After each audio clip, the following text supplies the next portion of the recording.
Good afternoon, everyone here.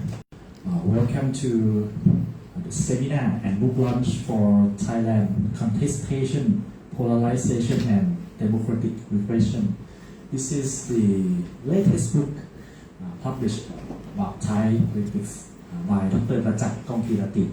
And today it is a special occasion to have the book launch here with the distinguished speakers.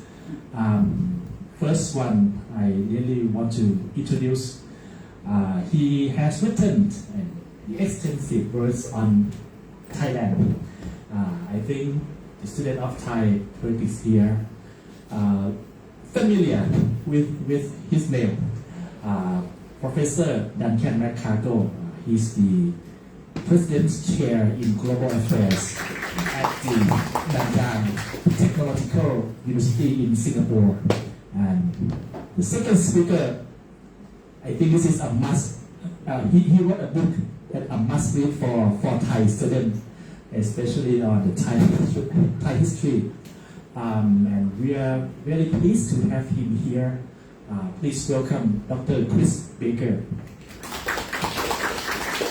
The third speaker, the author of this book, and he has written many works on Thai politics, democratization, social movements, and he will answer any question if you have regarding this book. Please welcome Dr. Rajat Kongkirati. Dr. Rajat Kongkirati is the Associate Professor here at the Faculty of Political Science, Thammasat University.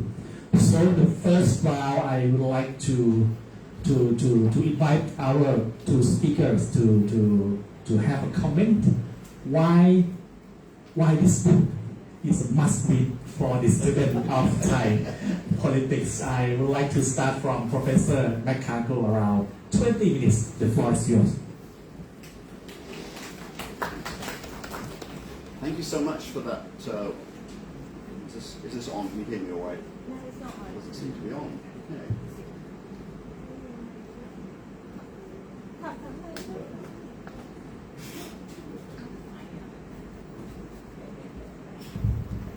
Okay. All right. There we go. Okay. So wonderful to be here and have a chance to take part in this event. It's fantastic that Ajahn Prajak's book is out for quite a variety of reasons. Not least, I've already assigned the book to my students taking Southeast Asian politics and Thai politics the moment I got access to it, and NTU Library immediately subscribed to it, because my students are always asking me, can you give us some basic introduction? Your lectures are too complicated. We don't know what you're on. What is this happening? What's happening in Thailand? How can the Prime Minister change it? All this kind of stuff. Okay, so now we have a really simple answer to all of these questions. Read Ajahn Prajak's book, and all will be revealed. So there has been seriously a gap for a book exactly like this, an introductory book, and many of us have wanted to see that book, and many of us have not. What about Chris? We haven't quite really wanted to write that book because it's a very difficult thing to do. To sit down and write something about your research is challenging enough, but to pull together all these big themes and arguments and ideas in such a way that somebody who doesn't know very much about the topic can very quickly assimilate a lot of information, present it in an analytical way, that's awfully hard, right? So it's great that Prajak's done this, not least because we don't have to do it now, but really because it's a very valuable and important book in its own right. So I'm delighted to have the book out. A book launch should be a joyous moment. I don't see any physical books for us to, otherwise you should be queuing up to sign your books outside, but it is a great moment to have this book out. And of course, for most people, these books, especially these Cambridge Elements books, are essentially digital. But yes, a physical book does exist. Okay? It's not just an AI-generated book. The book really exists, and there is one. So the book is out there, and I'm going to talk a little bit about it. The book covers a period of Thai political history from the late 1950s until now, so just under 70 years, and conveniently the just under 70 years are discussed, and all the analytical frameworks and things relating to them are discussed in just under 70 pages. So an incredible amount of stuff has to be condensed into an extremely short space. And that is the task that people like me have been avoiding for years, because it's really, really hard to do. Some of you might know, in another life, I have done a textbook about Japan, which I've actually written 3 editions of. It's relatively straightforward to write a textbook about something you don't know anything about, because it's easier to be closer to where the students are in terms of thinking how to frame the material. But the deeper you go into a topic, and Jack has gone very, very deeply into Thai politics, the harder it is to step back from all the details of that topic and actually do this kind of thing, which is this condensed thematic overview that really pulls together what matters out of all the material. So I know it's a daunting task, and it's really great that this book is out there. Now, since I'm speaking first, I'd probably better tell you what's in the book, in case you haven't yet been able to sign up and download it. It's a book that focuses on a number of themes, and the themes are primarily chronic instability and ever-changing regimes. And of course, just this past couple of weeks, we've had more evidence of the ever-changing regimes. We thought we had a stable prime ministerial situation, and lo and behold, it all changes again. The nexus of business and politics sustained by what Ajahn Prajack calls a patrimonial structure featuring patronage and corruption. And then, I guess the one that certainly my students in Singapore at the moment are most excited about, contestation of identity, mass mobilization, and street politics, of which we've seen quite a bit in the past few years, not least in the 2021 period that was so pivotal in Thailand's recent politics. So how do you go about talking about those themes? And this is where there's the fork in the road problem, okay?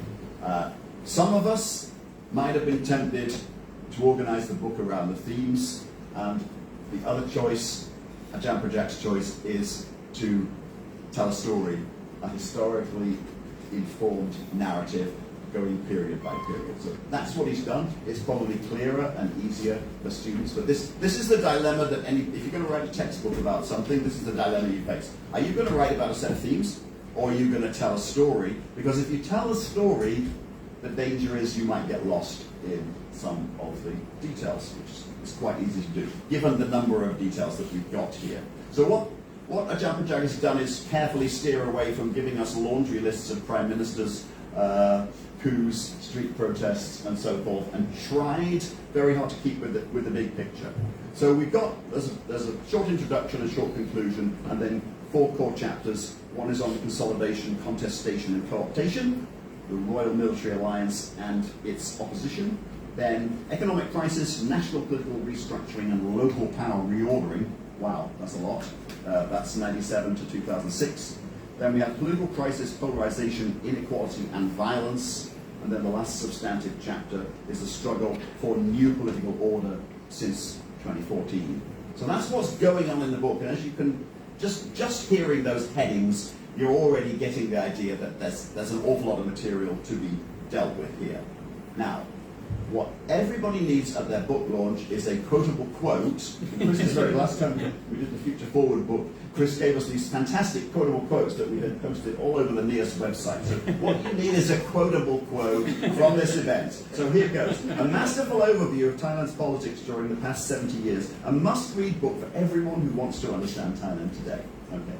And a book that I can literally say I've already assigned to all of my students, and they're reading it as we speak for tomorrow's Thai politics class. So when I say this, I'm not just making it up because Prajack's an old friend of mine and because I want to be invited back to Kamasar. It's like it's actually true in this case. And I've already talked about how difficult that exercise is. Okay, so those are the things that really matter about the book. The phrase deep state doesn't appear in the book, which is great. It really is a book that talks about power networks. Some of you know that I wrote this notorious article a few years ago. So Ajahn Prajack's perspective is very much talking about competing networks of power. He's not a subscriber to conspiracy theories. He's not convinced that there's someone masterminding everything that happens in Thailand every 5 minutes. And in that sense, he and I are very much on the same page. How has he been able to write this book?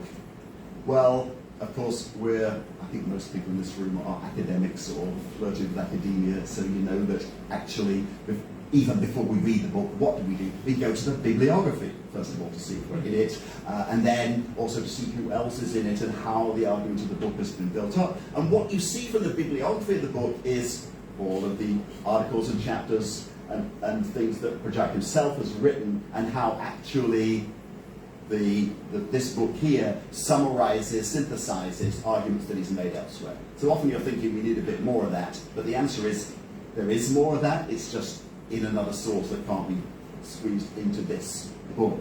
So what that's a testament to is the importance really of working on a range of different topics and being able to bring that sort of experience together for purposes of teaching, for purposes of research, and to write a book of this kind. In order to get an overview, we need to have gone deeply into a number of things. And here I'm going to say a couple of points that don't directly relate to Project and his book, just since I believe one or two people might be listening and maybe someone will take notice of this stuff.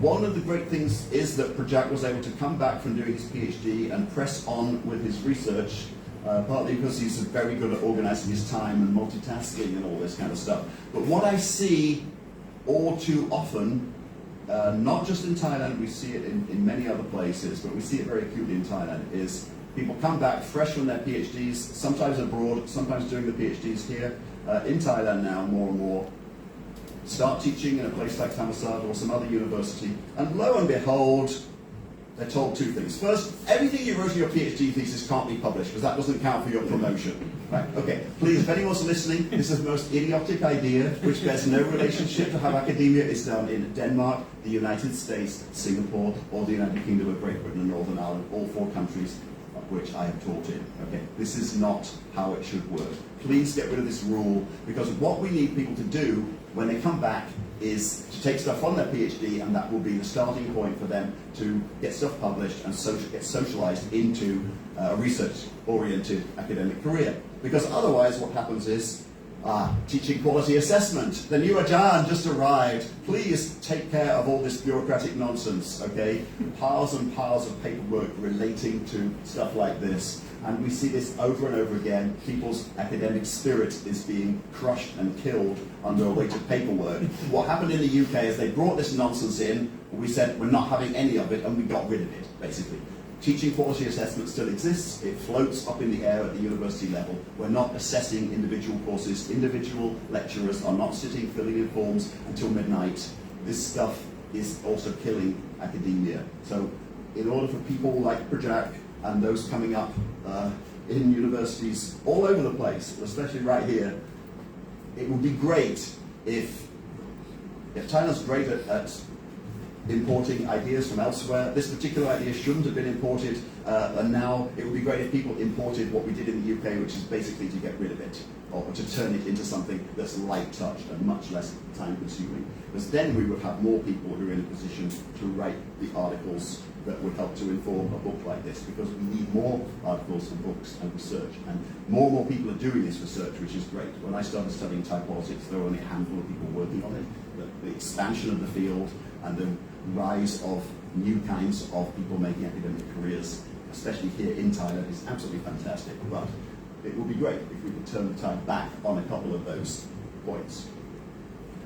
Okay, so this is the point where I have to mention one or two things that if I had written the book myself, I might have done it slightly differently. Or, one thing about this kind of book, it ends with the sentence, Thai politics is never static, and it evokes both despair and hope, right?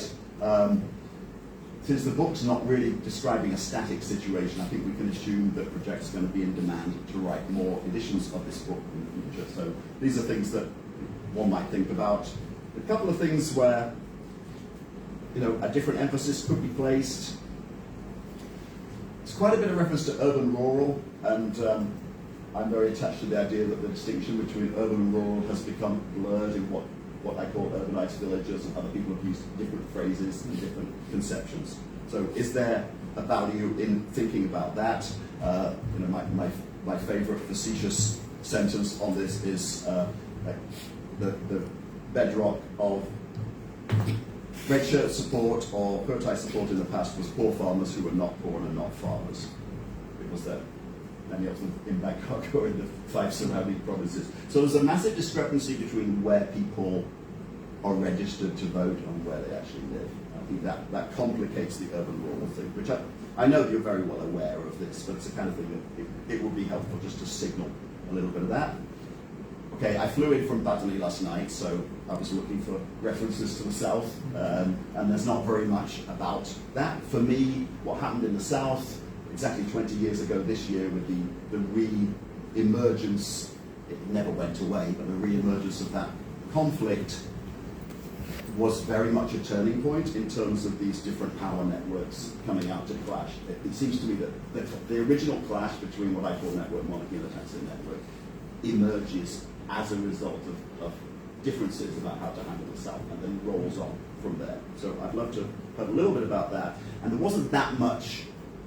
Yeah, you've only got 70 pages, and I understand this. I know that in other work you've covered some of the stuff, but there wasn't very much about beyond Bangkok, about all the stuff going on in Isan in the 90s, about Baton Moon, about the Assembly of the Poor, and some of that stuff too. So those are other things that might be mentioned if they would give you like 2 more pages to expand in a future edition. I love the fact that it seems like you have the same favorite article as me and all my students.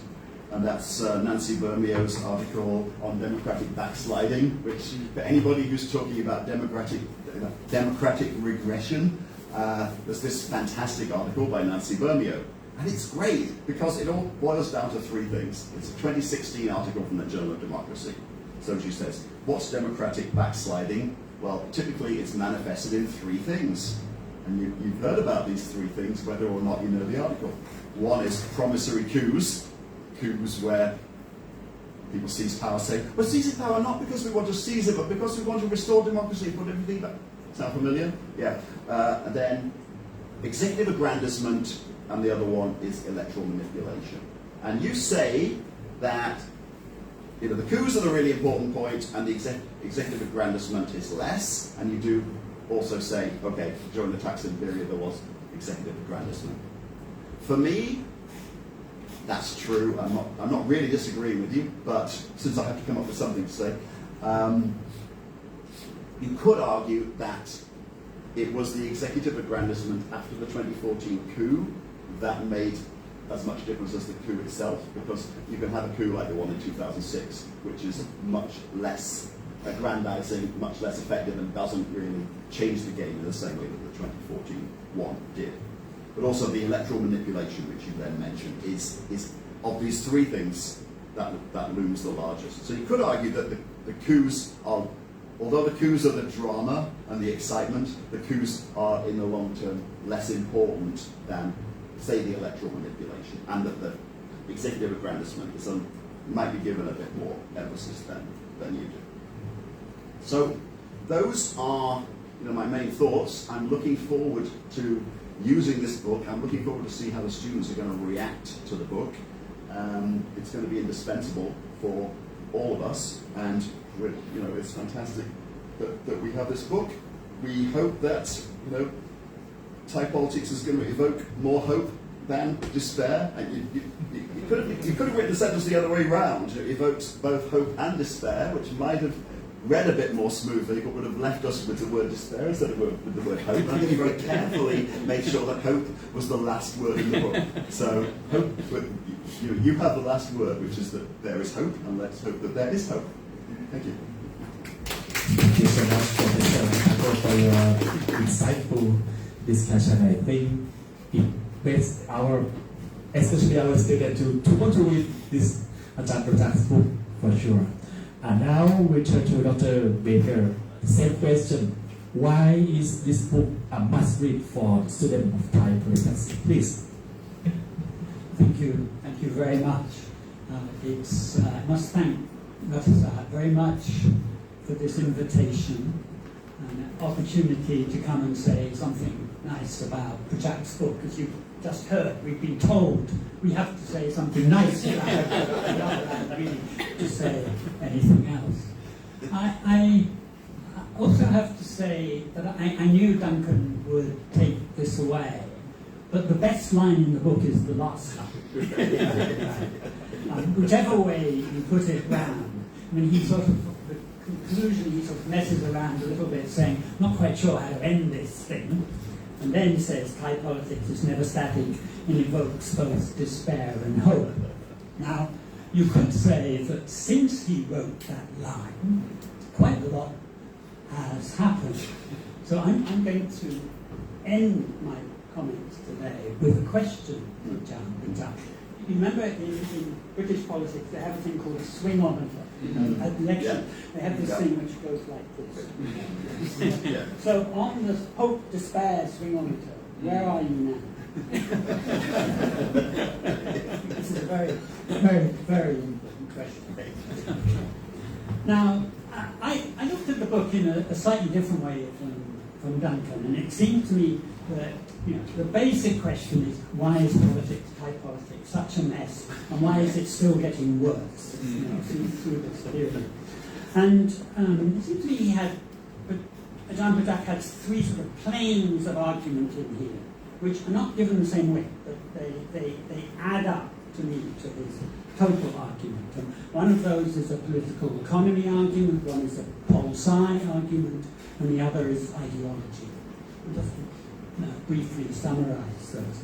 The political economy one is fundamentally saying, when you have a very divided society, divided in all kinds of ways, divided particularly in the inequality of wealth and income, but also of other kinds of inequality, social inequality.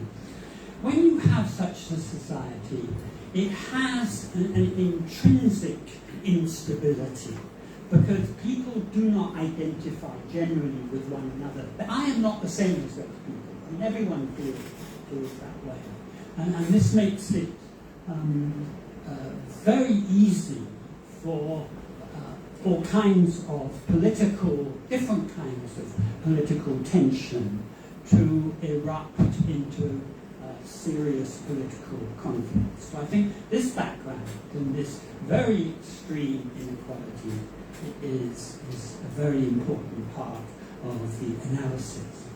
Now, it's not necessarily getting worse. In fact, if anything, the inequality has got slightly better over the last 20 years. That's not the point.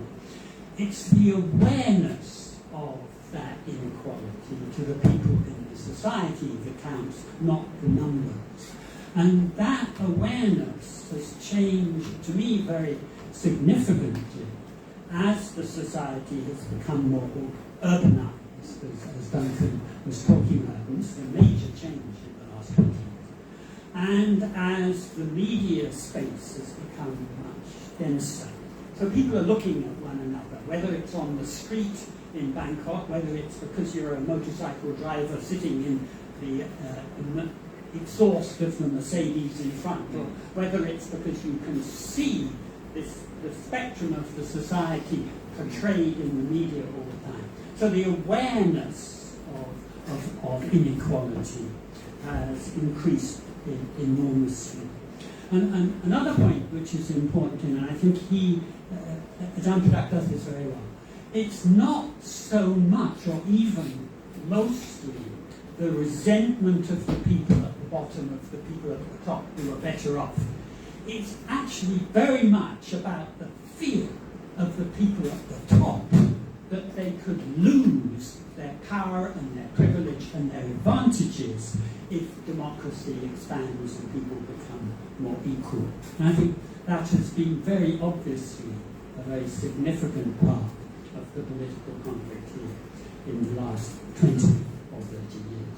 So that's, roughly the political economy argument. The political science stuff, and a lot of the book is in the detail of this, and I'm really going to just pick out 2 points. And that is that what is significant about Thailand's political science, if you like, is that it has these two institutions that, in world terms, have become very strange indeed. I mean, one is monarchy, right? I mean, most societies lost their monarchies about 100 years ago. And relatively few have still got them, and then mostly in a ceremonial form. To still have a monarchy in place with an enormous institutional presence and with ambitions to actually wield the power which is intrinsic in monarchy is very, very unusual indeed, and makes Thailand a very unusual country. And the second institution is the army, and as Paul Chambers has recently called it, Praetorian army, and I think that's a very good phrase. But, you know, if you looked around the world 50 years ago, in the aftermath of the wave of decolonization and the multiplication of the number of new states, in the backwash from the enthusiasm about decolonization, military strongmen rose up everywhere to organize the conflicts that came out of this very unusual period. And then they all went away. And nearly everywhere they went away. Burkina Faso, which is the poorest country in the world, is the only one that's competing with Thailand to keep its institution. So again, this is very, very strange to have these two institutions. And they obviously have been very significant in this politics of the period he's writing about. And of course, obviously, with 2006 and 2014, the reassertion of the military is something which, for any of us who wrote about politics, took us, you have to admit, it took us all by surprise. We all thought it, it was sort of dead and buried, and it seized this opportunity to come back in spades, and is now, of course, sitting there like this huge elephant on top of the political system. So that's the second, the political science, and particularly these two institutions. The third one, and this is the difficult one, but I'm going to try and skip around it, is ideology. And I'm not talking in a Marxian sense, I'm just talking about ideas. I think ideas that people hold. And particularly these two ideas of monarchy and democracy. And these are very, in their basic nature, very opposed ideas.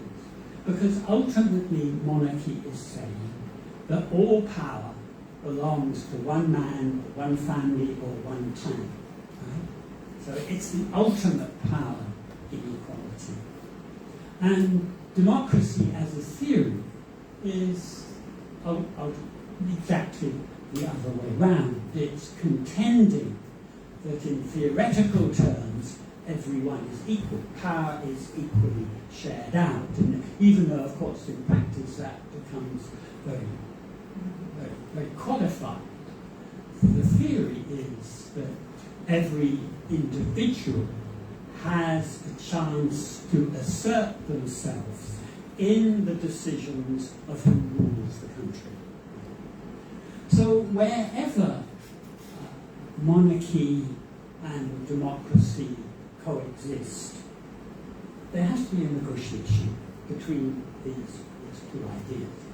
And this is a negotiation which probably sort of goes on, constantly being changed and renegotiated.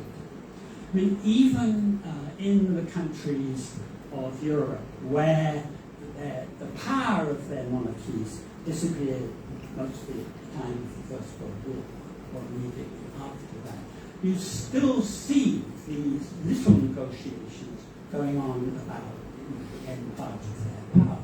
Here, very obviously, there's a very big negotiation going on.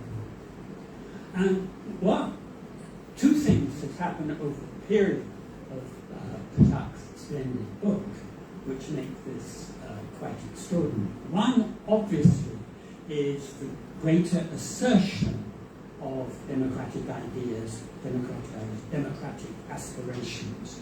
Whether that's in what Thaksin came to represent, whether it's in the red shirts, or whether it's in the youth protests of 2020, 2021. These have taken the espousal of democratic ideas and democratic aspirations further than ever before in Thailand. At the same time, extraordinary things have happened with monarchy as well.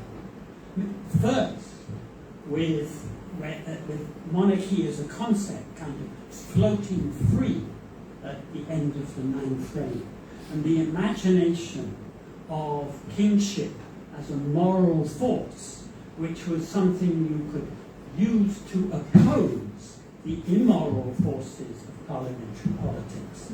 This first very extraordinary advance in the use of the idea of monarchy within the system.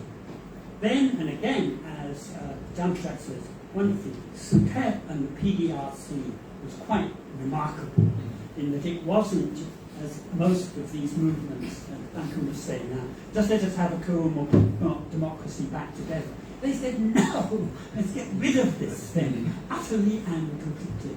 The first pure fascists in Thai history, I think, and really quite extraordinary.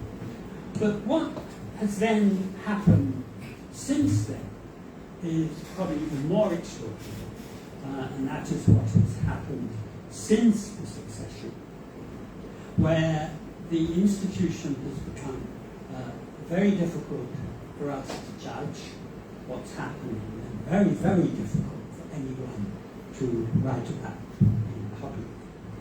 We can see that there was a visible increase in the expansion of the power of the monarchy at that time. Very obviously, with the taking back the control of the crown property, exerting the king's control over parts of the army, taking over real estate in the capital, imposing royal power on the Buddhist Sangha. This was visible, and this was visible and could be talked about. There are other bits which are not really visible, some sort of visible sometimes. Sometimes when you see, a red band around someone's collar or a badge upon here and so on, there are these signals that we can see. When a pardon comes down from Thaksin out of nowhere, these are kind of signals, but it's very difficult to know how to interpret it. And then, of course, there is a large amount of what may be happening, which we can't see at all, and we probably cannot certainly talk about. Now, I don't know how you characterize what has happened, particularly since the succession, but this fact that it is now being asserted by the Constitutional Court that we simply, nobody can even talk about the uses of power by the monarchy. It's as simple as that. It's not available for debate. It's very dangerous for anyone to try and debate this. And I don't know what you call this, but it seems to me to be absolutism of a sort in a very modern form. So, last thing to say, apart from this thermometer, is that I think it's a very good thing that he managed to finish this book when he did.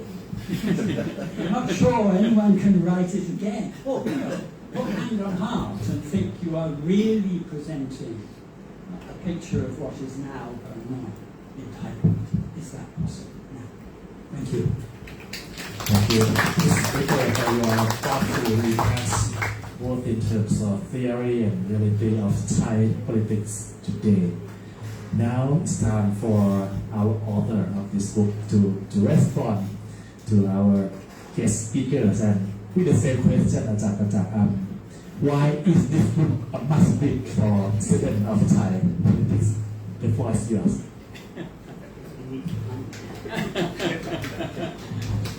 Thank you everyone for coming, and thank you Ajahn Duncan and Ajahn Chris for agreeing to join this book launch event. I feel very grateful and appreciate, because I consider myself a student of both distinguished scholars here, because since I was an undergrad student at Thammasat, I learned, I studied Thai politics with Likit, Dr. Likit Thiravetkin, who passed away several years ago, and several others. But I learned a lot about Thai politics through this study of your books, both Ajahn Duncan and Ajahn Chris. And when I went to do a PhD study at Wisconsin and then ANU, I still have to read these books, written by Professor Duncan and Ajahn Chris, and also, cite a lot of their works in my dissertation. So very, very glad to be on the same panel with these two. I consider my teachers. And I actually, manipulate the discussion, bribing Dr. Kurovit to frame the questions to both of you. Why students have to read this? And I already bribed Professor Duncan through the lunch. I treat him lunch, and is vote buying, Thai style vote buying, so he has to be Kreng Chai. And then I already do a vote buying, 1 year in advance with Ajahn Chris. You remember the FCCT event? I think everyone knows that Ajahn Chris and Ajahn Pasuk published tons of work, but the latest one that become the best-selling books, both in Thai and English, is History of Thailand.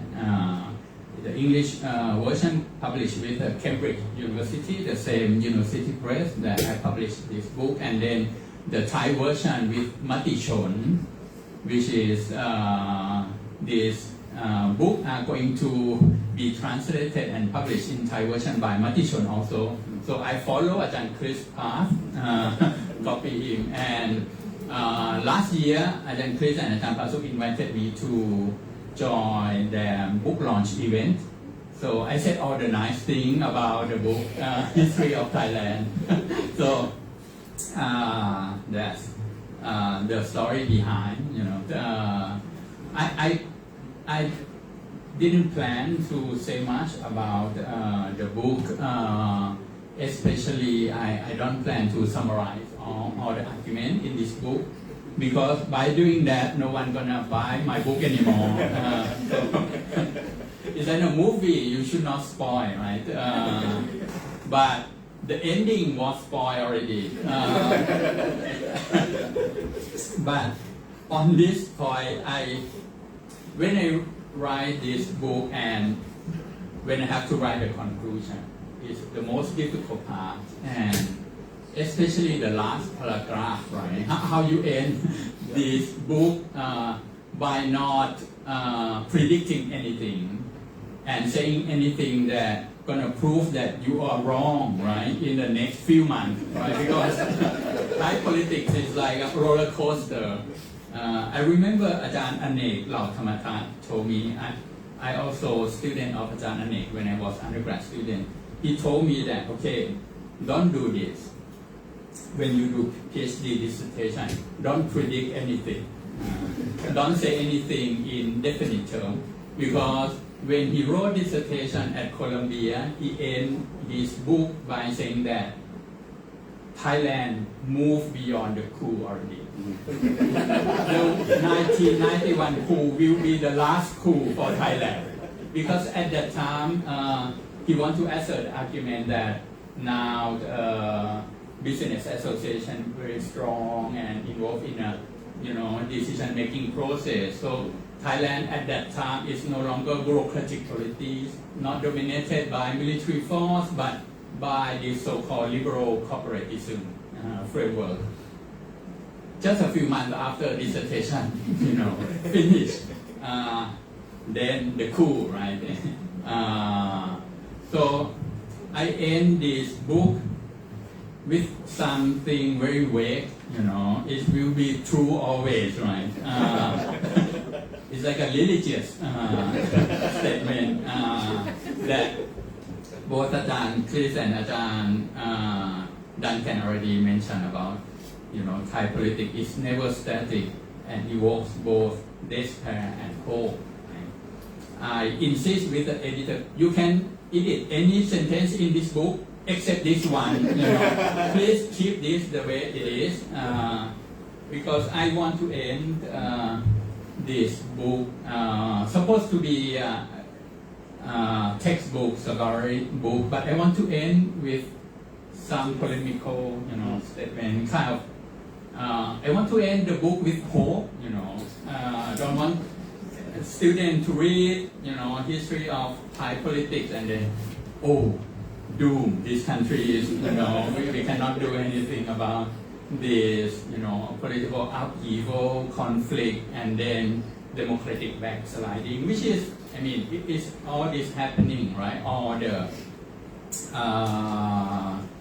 very, very negative development, but I still want to end with hope, for myself and for the readers. But then please ask me now if I have to. So if I finish this book and we have this event in, let's say, January, February, I think I am still quite hopeful. But now, in August, September, right? September is more on this side. But still, I think that, so now this come to, I will say a few things and then I will finish and open for the Q&A. I think because I want to listen to from the audience. When I write this book, after spending quite a long time, and not only with this book, but in the past 20 years, right, studying Thai politics, you can feel both ways, right? To be quite hopeless or to be hopeful, because Thailand has always two, I would say, two sides of the same coin that you can look at, right? You could make argument that Thailand as a society, we have a strong condition for democratic change. Right? You can use all the theory in the world, and you can say that Thailand actually, have all the ingredients to be a functional democracy, right? A strong root of strong civil society, people movement and the ideas are there, right? Since 1932, before 1932, right? There's a seed of this rebellious idea, people, power, and other factors, right? That political scientists gonna say, okay, this society, can be democratic society. But on the other hand, you can look at, many factors that gonna prevent Thailand from being a democratic society. Ajahn Chris published one article about the cultural root, right, of authoritarianism in Thailand. If you look at the some ideas in Thailand, very contradict to building a democratic society, right? And very hierarchical culture, and strong presence of traditional authority, the monarchy, and still intervention from the military. And now, Ajahn Pong Thong news book and Paul Chamber news book discuss in length about this, right? The military, which is very strange, as Ajahn Chris mentioned. Apart from Myanmar, Egypt and Burkina Faso, you could not think of any countries that still have a strong military intervene, in political affairs and also other affairs too, not only political, right, but economics and social, even in education these days. Military go to school, go to kindergarten school, high school, and act as a teacher, teaching history in school, But I think what makes Thailand very, very unique is this, not either monarchy or military, but the alliance between these two that quite unique. I could not think of any country that have this combination, right? Military and monarchy institution. Those countries that we mentioned, Egypt, Myanmar, and Burkina Faso, or some African countries that face a coup recently, they have a coup by military, and that's it. When military successfully stage a coup, they become the ruler, right? Yeah. They control the power, but or you have the absolute monarchy in the Middle East or in Brunei or in some other country, but the combination of military monarchy, I think this makes Thailand quite unique, and we need to seriously study and evaluate the impact of the existence of this institution, twin institution, on Thai politics and Thai society. And that's why I start this book. I begin with 1950s. I think Sarit is a very crucial turning point. Sarit Thanara era is a real turning point for Thai politics. In my view, I make argument in this book why. So you have to buy this. Okay? Why I didn't start with 1932 Kanara Sadon revolution, but with Sarit, because that's the beginning of this, alliance between these two institutions, military and monarchy. And just two things that I want to mention. It's very difficult to write this book, as Duncan mentioned, because of the publisher. They're very demanding. They say you have to do two things. Your job, one is to synthesize all the knowledge that other people have written about Thai politics and make it very easy to understand for people who have no knowledge about Thailand at all. So it has to be accessible to general audience and students in Europe, in UK, US, Australia. That's their target, right? So easy and basic, but you have to be very critical and cutting edge. It should not be standard textbook, that talking about the names of the kings, prime minister, and show the timeline, and you have to have your own take about what you think about Thai politics, what your argument, what your theory or theoretical framework that you use to explain the very difficult situation to understand. So that's why I struggle with it for quite some time. That's why that the book is quite short, right? I have to finish within everything within 70 pages. So finally, I find that historical approach is quite useful to organize. And thank you for all the the comments and questions, and I hope I can do better, and if I have time to revise next time, have more space about what happened outside Bangkok, always very important, right? And the civil society, actually, the people movement outside Bangkok, always fascinating. And Ajahn Chris actually summarize the argument of the book better than the author, So I into three, right? The political economy, political science, and political ideological argument. But I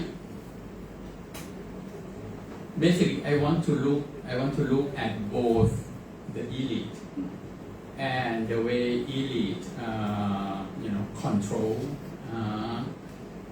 Thai society and sustain their power. I think the Thai elite, they adapt themselves through times, and they have various strategies to sustain their power. And I talk about this strategy of control in this book. One thing in particular that I want to mention, and I think is very significant today, is the politics of co-optation. So these days, if you look from the Pheu Thai side and Kun Thaksin and Pheu Thai might think that they successfully co-opt Democrat and other parties to join their government. But if you look at Thailand as two games, right, not only at the political party and parliamentary politics, if you look at the meta game, that political structure in Thailand is not only about, who become a prime minister, who, win the election. But if you look at the military and the monarchy and the whole, political structure, maybe is the other way around, right? That Kun Thaksin and Pheu Thai being co-opted by the elite to be part of this status quo and protect this political structure that exists in Thailand. So that's one thing. But I want to also look at the way that people always push back against this status quo, against the autocratization, against democratic backsliding through times and through various ways, right? Street politics, involved in the election, even though you can lose, or you have to risk your life, right? And with this pushback by the people, mobilization by the people and the courage of the people, that's why I make the assertion that we can still be hopeful about Thai politics, and it's always contested. And at the end, so to give another quote, Thailand is highly contested polity, right? And that's it. And I still, want to end my talk with hope.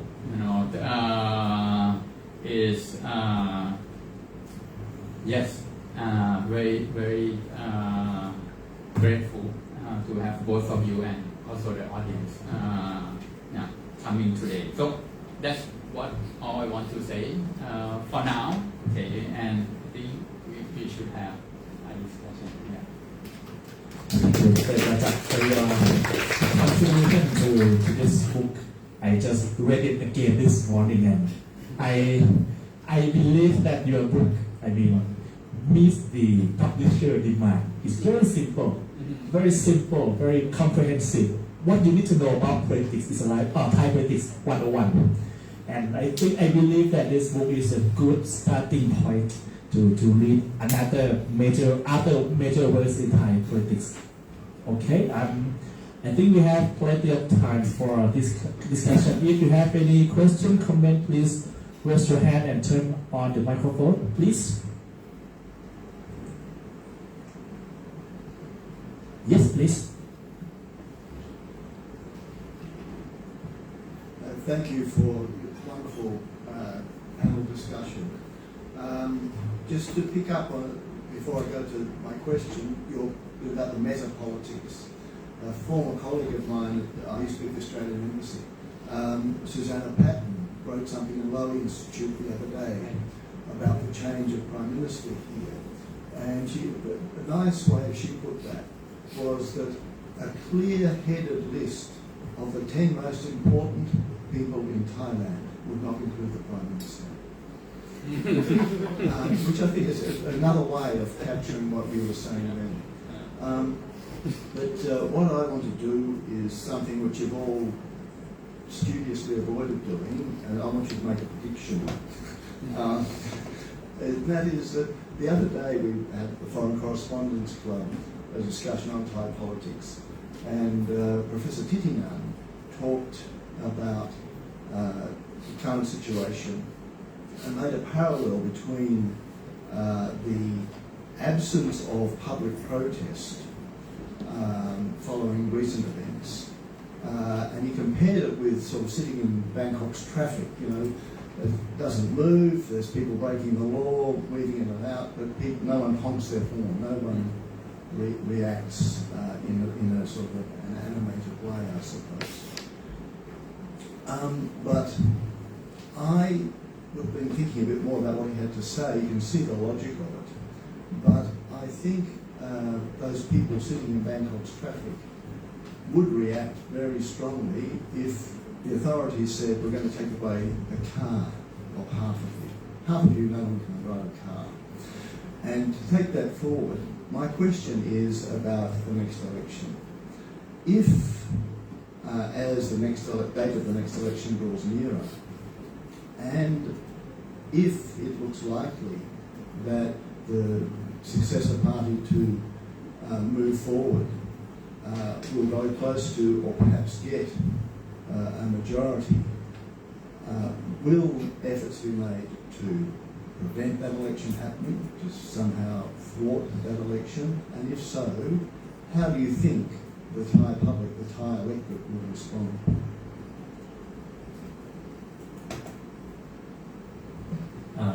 Would you like to answer now or just collect after question? No? Yeah, please. So the whole panel can. This is a collective task. You're delegated to speak on our behalf. Yeah, Duncan. You please start. It's your book. Yes.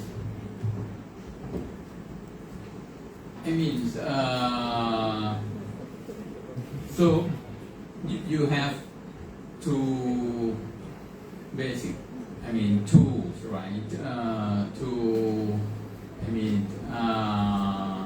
If you know you are going to lose the election, basically, if there's a question, what you are going to do, right, as an elite. In the past, they always resort to the coup, military coup, right? Because that the game that they are very skillful, and if you look at the in the past, right? Coup is not a difficult thing for the military to do. To say a coup is not difficult, but how to maintain power and gain legitimacy after that is more challenging. But this day is not only you don't need to resort to the military coup in order to maintain power or change the balance of power, right? As we witness the judiciary, the role of the judiciary, right? You can use the constitutional court to dissolve the political party, right, before the election. You can use the anti-corruption commission, to disqualify, the MPs and the candidates, right? Election commission, right? You have various tools to create an uneven playing field that you can win power through election by not having to resort to the military coup. So I think to answer your questions, for the next election, it's still 3 years ago, right? It's too soon again to predict anything, right? Because by December, 44 MPs of now the Move Forward Party or Prachachon Party, the new name, can be disqualified, right? And that on a weekend, the Prachachon Party very much, right? So along the way, up until the next election, they might already weaken the Prachachon Party to the point that they're confident to hold the election. But if they think by holding election and they're gonna lose, they still have other tools,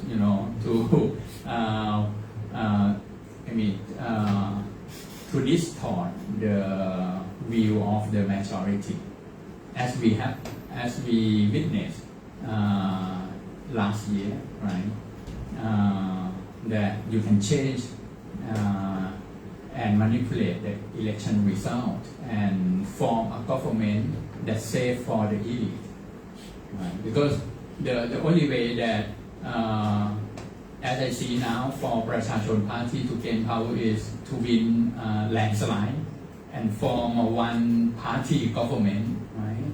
If they could not win a landslide, it means you need other parties to join coalition. And I think other parties will be coerced by the elite, right? Not to join coalition led by the Prachachon Party. I don't know what. Yeah, so a lot of hypotheticals, counterfactuals here, so it's a little bit hard to project ourselves into that situation. I mean, I am reminded of a conversation I had the day before the election last year, where I was talking to someone who should be nameless about the election, and was saying, well, what happens if this party gets this number of seats? And then the person said to me, Ajahn, you still don't get it. The election result is not the point. The outcome's already determined. It doesn't matter how many seats party X gets. Right? Let's hope that that doesn't continue to be the case, but we always have to remember that usually moves against elections are not preemptive. Usually the election takes place and then the outcome is reshaped accordingly. So, yeah, what the possibilities for doing that are actually there. Would it be possible the outcome wouldn't be reshaped? I guess that's sort of the question behind your question. Is there some point when the network, whatever, could be reconciled to the possibility of that kind of government? I guess we don't see it yet, but then, again, 3 years is a long time, and maybe the dynamics can change. I think one of the main things that we learn from reading Ajahn Brajak's book and thinking back to what's happened since the late 1950s is we don't really know what's going to happen because all the dynamics can shift in so many different ways. But what we do know is that, election results and election outcomes are two different things.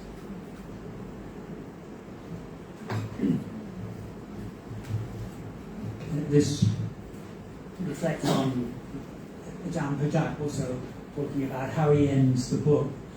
I often get asked by journalists to predict in this way. And after that, I found a great way to begin this, which is to say, okay, I will predict for you, but first I will tell you that I'm always wrong. But I agree with what Duncan is saying. You know, the tendency looking forward is straight line, right?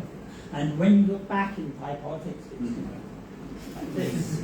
So a lot can change in 3 years.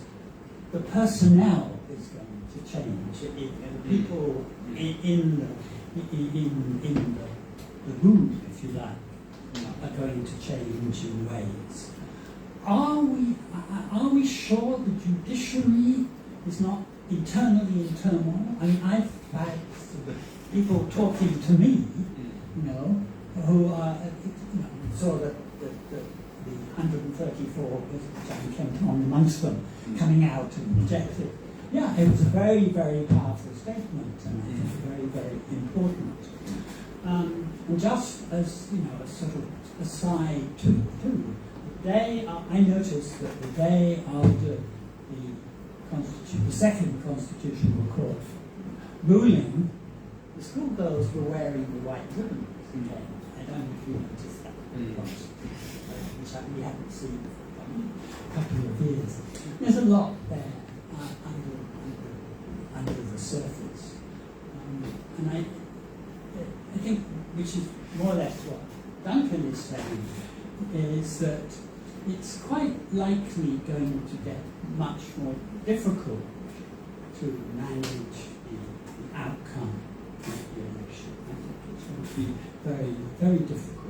I think there was, you know, last time, I like very much the way in the book you just referred to, there was a clipping of the results, which was very interesting.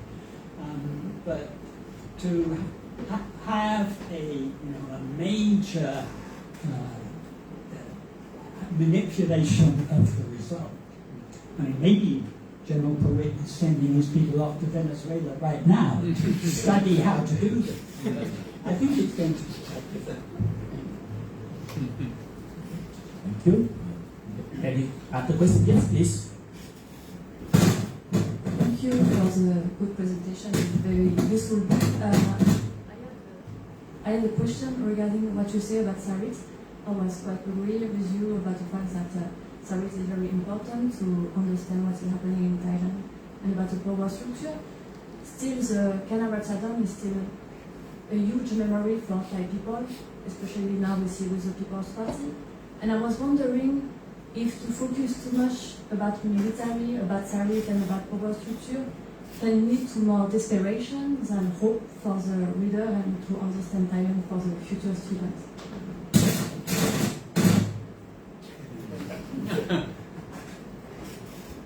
Okay, good. Please. Thank you very much, Samprajat, for your presentation. I wanted to ask you about how you see international forces playing a role in shaping political outcomes in Thailand. Just based on the chapters that are listed, it seems to me that in the initial periods, like during the Cold War, it seems that things that are taking place at the global level have a very influential role to play in shaping political trajectory in Thailand. But gradually and later on, it seems less clear to me how forces taking place at a global level are shaping outcomes.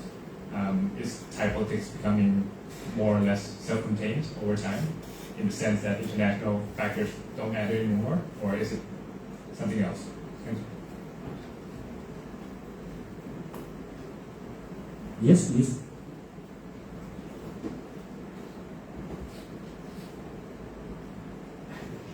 Just giving my voice. That's fine.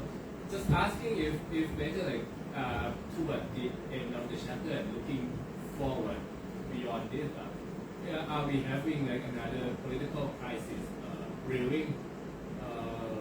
In the sense that I have a sense that like the Thai politics are turning right in both ways. I mean, for the government now they join hands with the royalist elite, and now they try to dominate political landscape and tolerate no dissent at all.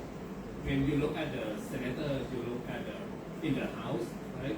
But at the same time, I mean, voters of future forward and move forward. I mean, they are turning right in another way. I mean, the way they start criticizing elected politicians, the way they take moral high grounds, criticizing, and the way they mock or even project their hatred toward Thai and all the traditional style of politics. I mean, in that sense, are we having another political crisis brewing where you have like both right wing in both camps like clashing? Thank you. On this round, I will sum up this great question, and I please for the panelists.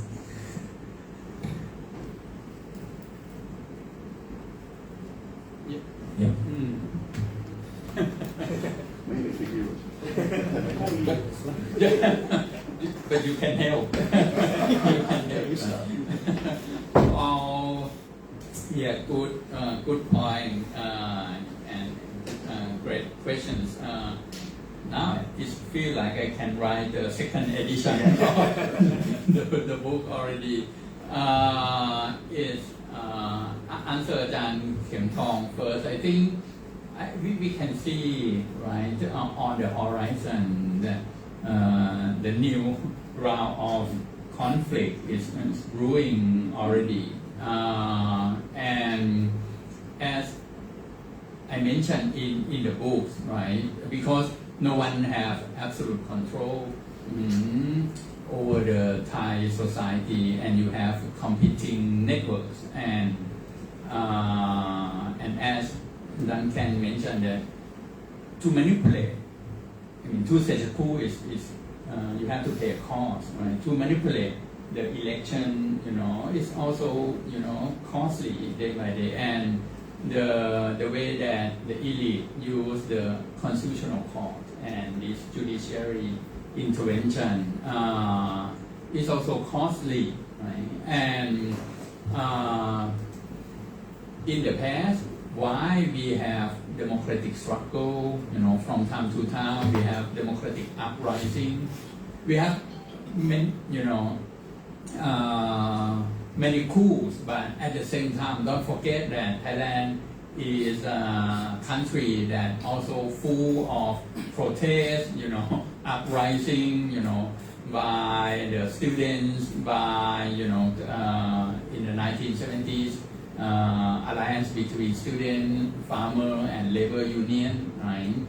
And just during lunch, I asked Duncan that in the past 5 years, if I ask you that what is the most surprising event that happened in our country, as someone who studied Thailand for a long time, and his answer is 2020 youth protest. No one expect that. No one expect that, right? And even a long-time observer of Thai politics, no one see it coming. Even I teach and I have to deal with students all the time. I know that they're not happy with what's going on in the country, but I never expect to see a protest in that scale, and also the ideas that they advocate in the public.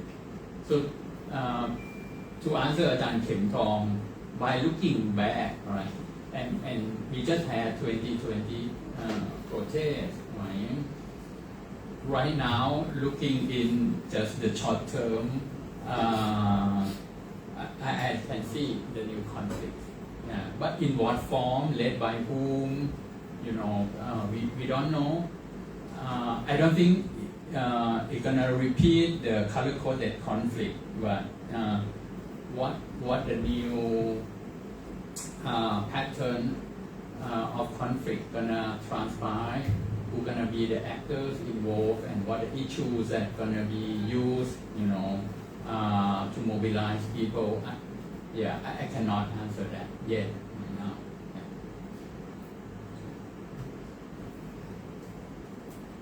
Okay, yes, all right. I mean, you mentioned the rightward turn of the kind of People's Party, Galway, so on movement. I guess I should say something about that since I did some work about the Future Forward Party. I think this is the thing that fascinates me.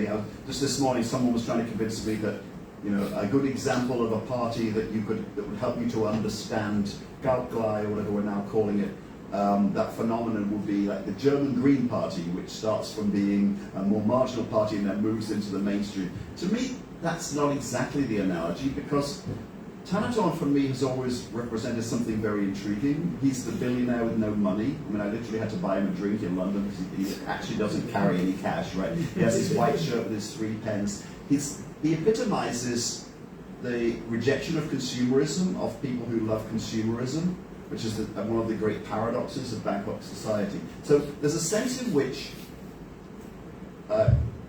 all 3 parties are channeling Palangtam.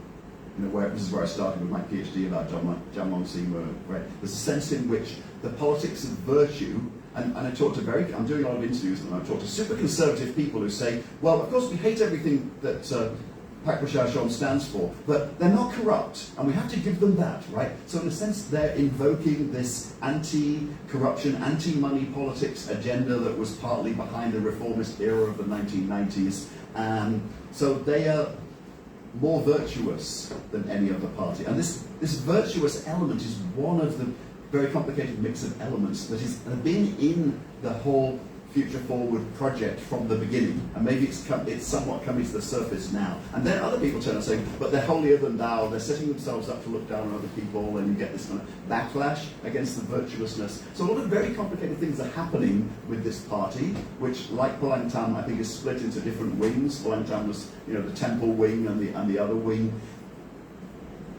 It's a really, really complicated phenomenon now, and with each time the leadership changes, the thing moves on, evolves in a new direction. So something strange is happening. I don't know if it's exactly a rightward turn, but I think that sense in which this is a party that represents a very old theme in Thai politics, that we want to get rid of corruption, we want to be clean, we want to be pure, is that theme is coming to the surface in a way that could be good, but also it's a little bit weird on one level if your primary idea about this phenomenon is it's progressive and it's introducing radical change and it's overturning the establishment. So I don't know what I'm really saying here, but I'm just trying to point out the massive contradictions that is within these 3 parties and the associated movement and the protest and everything that goes with it. One of the elements is this element which is on one level a bit odd, but another level super familiar.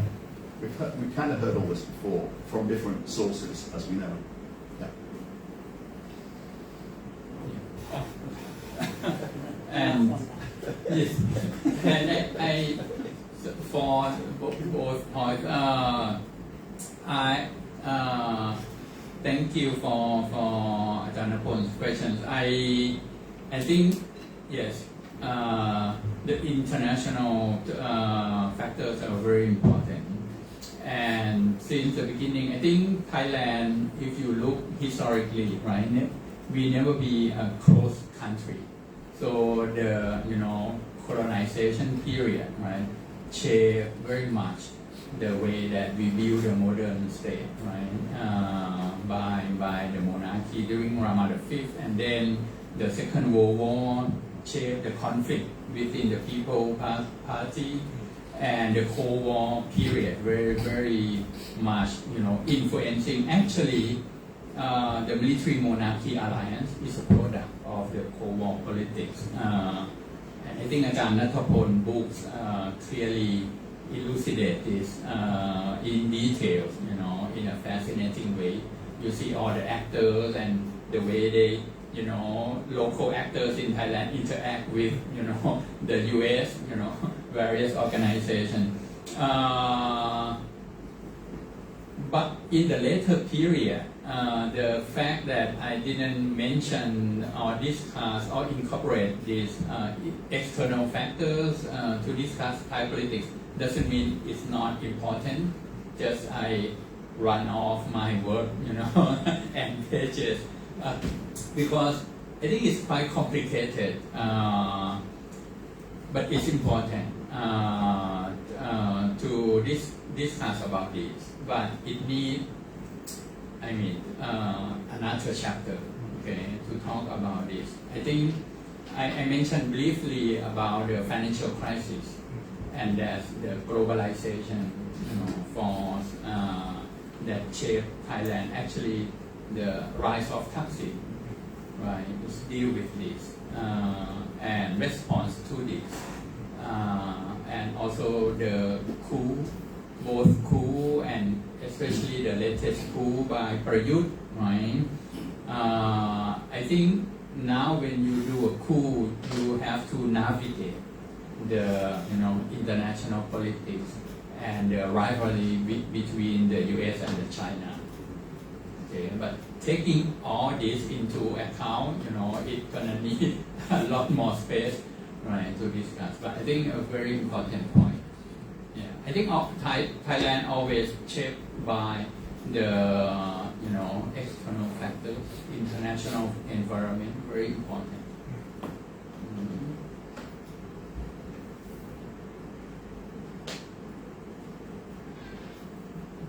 Yes.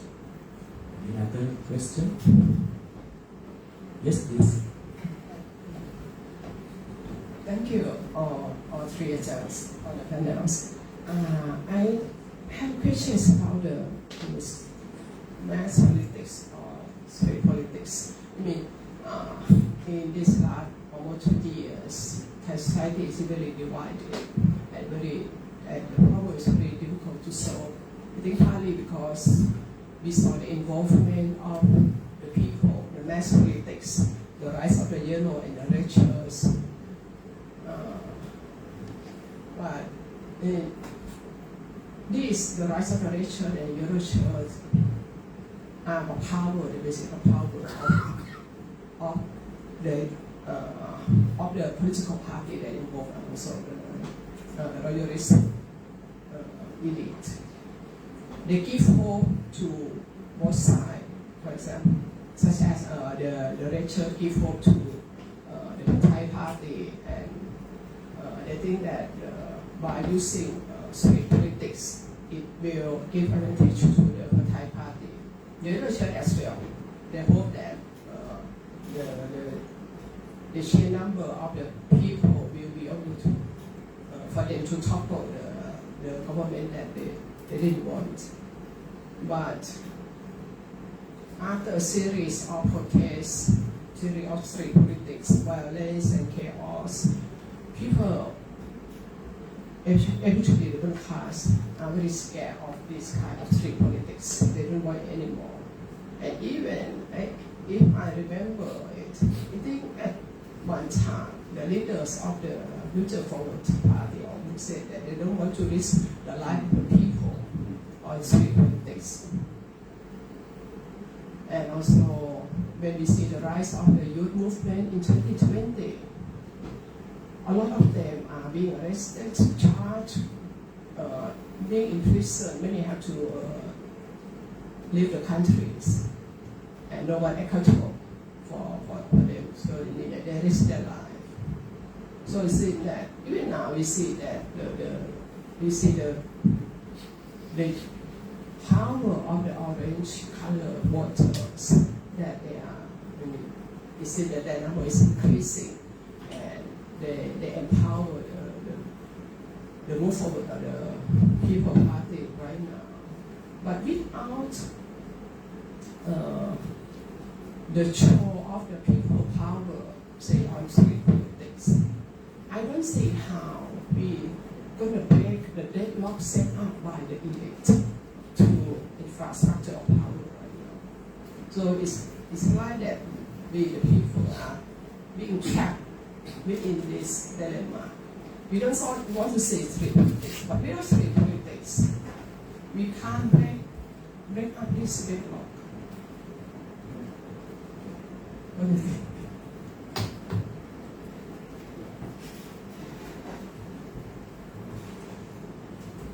I think that's very insightful and very important. I'd like just to add one more angle to that. One of the big changes seems to me worldwide has been the advancements in the technology of repression. You have written about some of this, but the technology of surveillance, whether it's Pegasus or whatever, or the little tricks we all get our phones every now and then. But also simply down to Thailand's own contribution to this technology, which was building walls using shipping containers flown in by helicopter overnight. And this should be recognized. I don't think it's been done anywhere else in the world. But that's a bit of a joke. But the serious point is that this technology of surveillance and repression, whether it's just the water cannons and all of that, we must remember that until very recently, the only thing that the soldiers and the police who went on the street, right up to the yellow shirts, they were still, live ammunition, and that's, basically all that they had. But now they have water cannons and all some other stuff, which is much more efficient for suppressing street politics because it's less inflammatory. If you shoot people, it's very inflammatory. But if you spray them with water, it's not.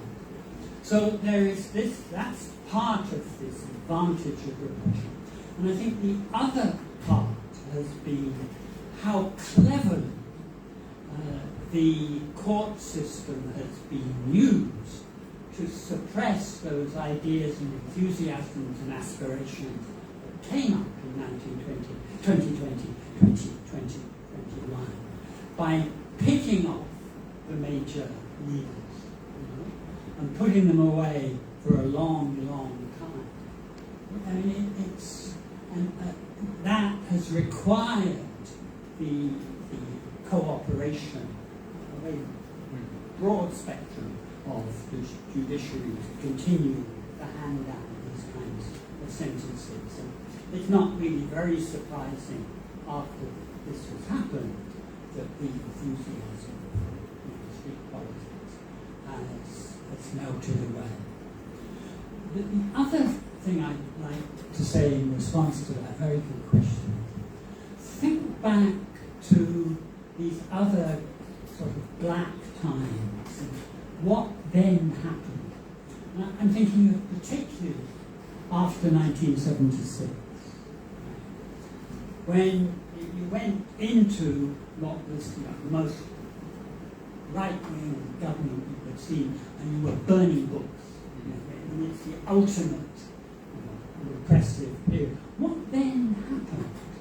And of course, what happened was that the elite splintered, right? And certain parts of it said, we cannot afford this kind of repression, and sort of general brand of compromise emerged out of that. So I can imagine that the next step forward is something more like that than revolutionary streets. As I say, I'm always wrong.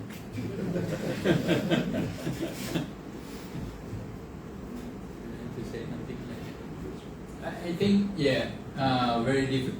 very important questions of Ajahn Pong Thong. I think it's a real dilemma.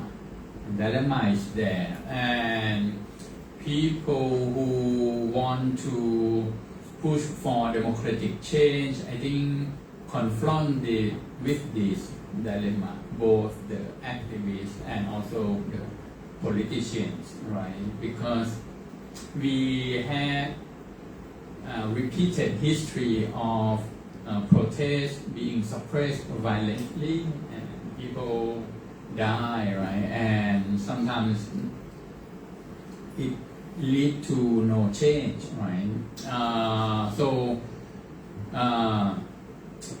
Difficult to answer. But if you look in this book, I talk about the tools that the elite use, the repression, institutional manipulation, and the cooptation.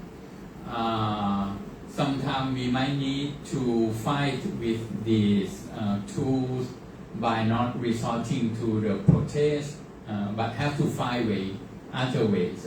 I know it's difficult, but I think the success of the Move Forward Party since the Future Forward Party, and I think it's a great contribution of people like Thanathorn and his peers in founding this party. Is at least it shows that it can change within the system through engaging in the party politics, even though it's not capture the state power and form the government. But in the past 5 years since the founding of the Future Forward Party, I think they changed Thai society a lot, especially on ideological front, on the term of ideas, the contested ideas. And I think in this front, the Thai elite is insecure right now, right? Because the Thai state, the Thai establishment, the military monarchy alliance, they depend so much on the thought control. And that's why they still invest a lot on technology and all this, writing the new curriculum, and keep rewriting, the history, and why they sue Ajahn Nathapon, just by writing, a history about during the Cold War period. Right? I think look at the elite; they also insecure and they also vulnerable. I don't think they are very confident and in complete control in doing this kind of things. Too much repression can evoke, resistance. Right? But in what form, in what way? I don't know yet. We don't know yet. Yeah, but I think that this dilemma needs to be taken into account. Yeah. I have checked there is no question online. So I think we still have 1 or 2 questions for the last round. If you have any question, please show your hand and turn on the microphone.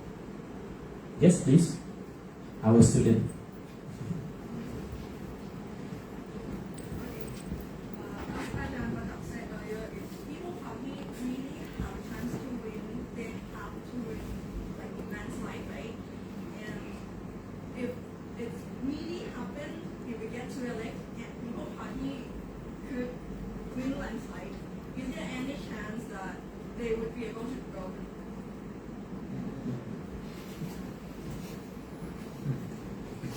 Thank you so much, Ajahn. Yes, please. Thank you for this panel. I'm very happy to be here with a lot of famous scholars talking about Thai politics. I have a small question. I think maybe it's a project. I don't know if you can answer my question. Yes, I think my question is related to Ajahn Phuong Thong in the sense that Ajahn Phuong Thong focusing on the street politics. And since you mentioned about despair and hope is your last word. So I'm wondering if we as a people has any political tools or any instrument to break the deadlock that Ajahn Phuong Thong talked about. Thank you. Yes, please. I was in last question. So, thank you, Ajahn McCargo, to bring up about the virtue thing element. And my question is about these religious elements and ideas that it has playing in these power dynamics. That does it still work for the establishment to use this kind of idea to support their ideology? And in essence, is Thai society does it need to be secularized in order to progress in democracy? Thank you. Very good. 3 questions regarding the election, the deadlock, and I would say thought control.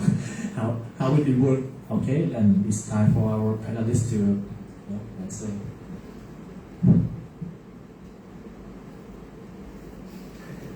Okay, looking at me. Okay. Yeah, I guess the first question was a variant on James's question, but the hypotheticals, right?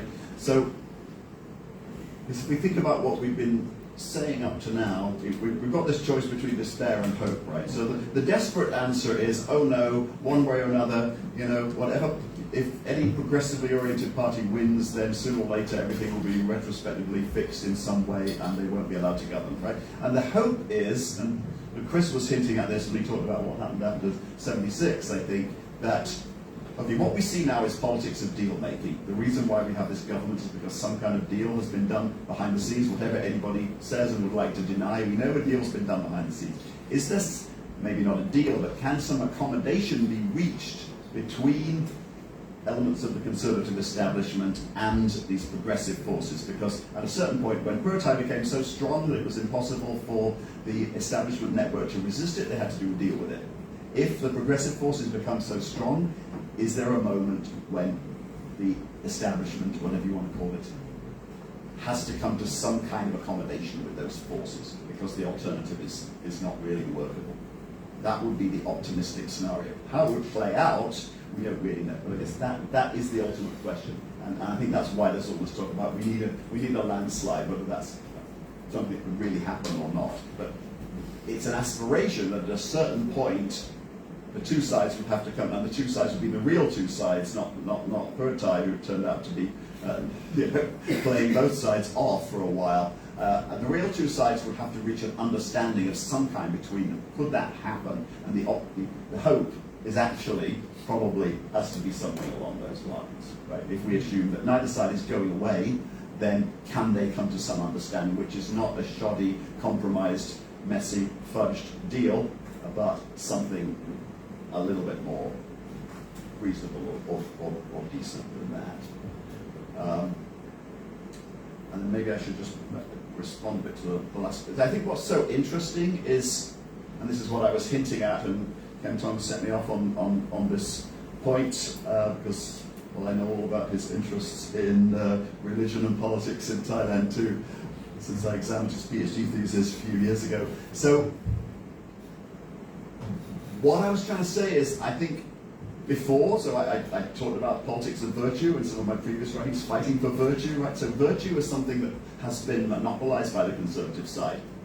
But I think now the progressive side could actually claim to be, if you look at them, they're actually more virtuous than the conservative side. So what do the conservatives do when actually they're no longer virtuous, but the virtuous people are the people who are against them? I think that's the interesting cognitive dissonance that we have now. It's very obvious that the virtuous people are not the ones who used to be virtuous, but the ones who are against those people.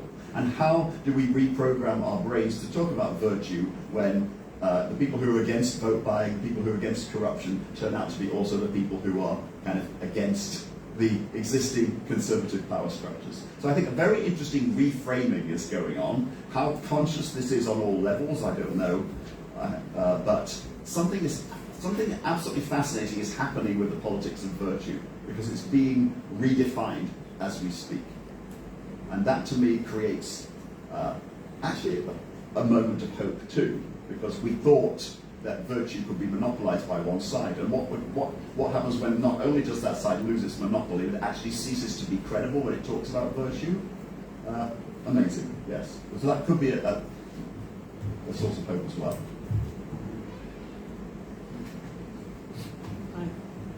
I endorse absolutely what Duncan said just then, but both those of his main points.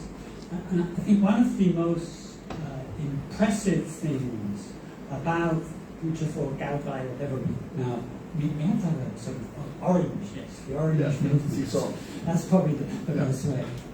Is the way that they have held their heads up high while they have been thumped down particularly by the Constitutional Court. I think particularly the statement that Kunchaituak came out the day after the Constitutional Court, where he more or less said, you can stop us talking about this issue, but the issue isn't going to go away, which I think was very brilliant to say it. And so yes, I think it's the way it's going.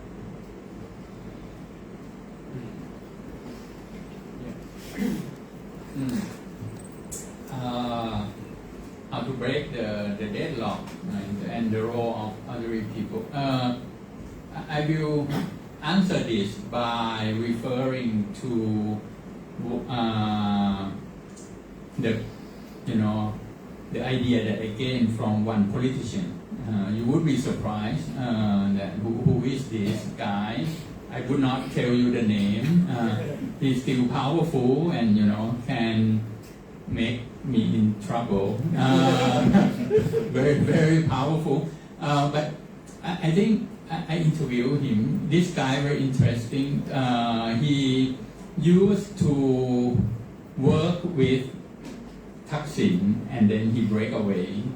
And now since then he take up a new role, And he said that, but he himself very critical to the establishment actually, and he knows what's going on in this country.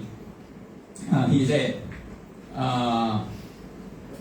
if we have political dinosaur, and the political dinosaur is so resourceful and powerful, you cannot kill dinosaur by take up arms and fight with a dinosaur directly.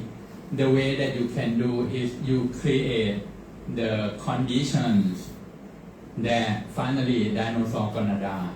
Dinosaur cannot live with that environment. I don't know if he's just opportunistic or he's a real subversive force, by saying that.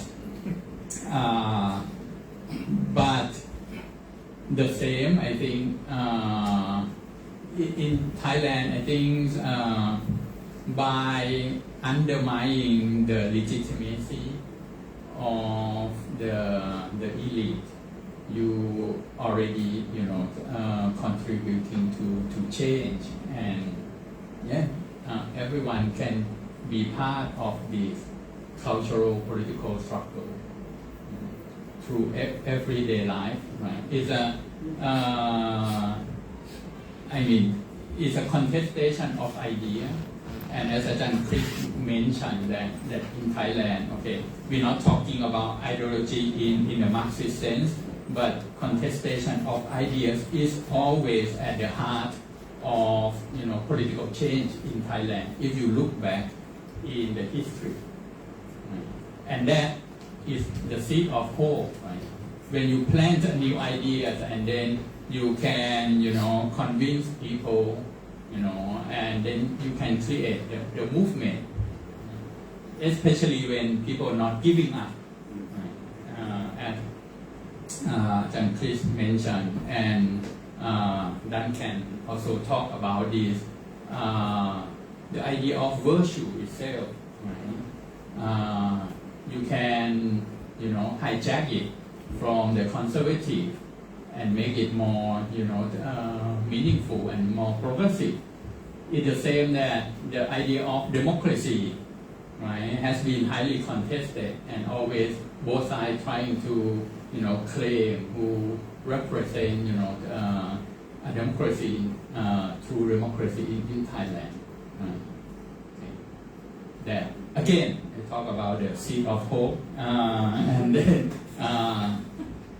I think it's difficult to answer anything about Thai politics in a very definite term, because it's changing so fast. By the next 2 months, if we have this panel again, we might, the questions might have been changed, right?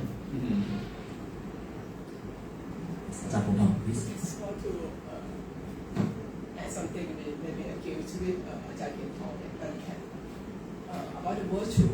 I think politics without virtue is chaos. Even Western politics also involve virtue and principle, right? But I think what you need to do is to define what virtue means for each side. In Thai politics, every party is claiming that they areคนดี party or abide to principle, democratic principle. But for the Thai,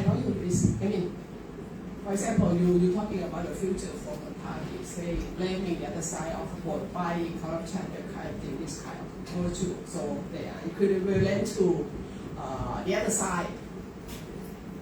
But for me, for the royalist establishment, for them, virtue means that if you are part of them, even though you violate the rule of law, if you there evidence that you are corrupt, for example, in the many years ago, when we found out that one of the privy councillors occupied a forest land, nobody investigated, so he got away easily. Military business doesn't have to be investigated. There's no need to ask for transparency because the military are on the Kondi side, on the good people side. So this is a definition of the virtue for the Thai establishment. So it doesn't mean that if you're talking about virtue, one day you're attacking the other side and they're vote buying and you have evidence of it, and you mean that you are the same quality of the other side. Yeah, I'm not trying to suggest that a sort of equivalence between the two sides, but I am suggesting that since this virtue thing has been rolled out endlessly as a form of legitimacy and justification, it's getting more and more difficult to tell the story in this way, and it's possible for the other side to repackage, represent, and redefine. Of course, it's an ongoing process, and yeah, I know exactly what you're saying. Obviously, if you absolutely believe in a certain kind of conservative understanding about virtue, then no evidence is going to sway you one way or another. But there's a lot of people out there for whom they can be swayed. There's a lot of people in the middle ground. We've seen a huge shift in public sentiments in terms of voting over the past couple of elections. So that's where the possibility of reframing, I mean, it's a dangerous road to go down, but it is just interesting now that virtue and these political positions are becoming decoupled.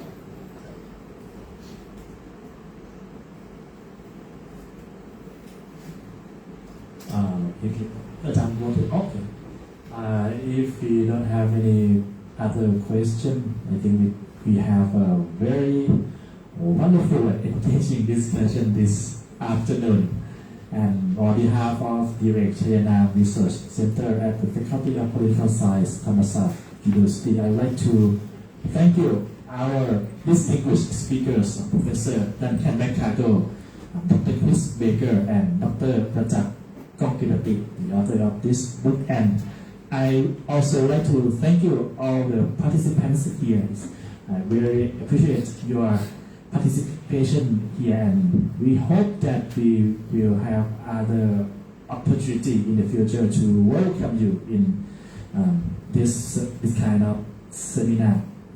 Although the climate of Thai politics is so desperate today, but I think we are today. I think one thing that we have got is we need to be hopeful that one day it will be better. Okay, I take a chance to conclude this seminar and see you again next time. Thank you.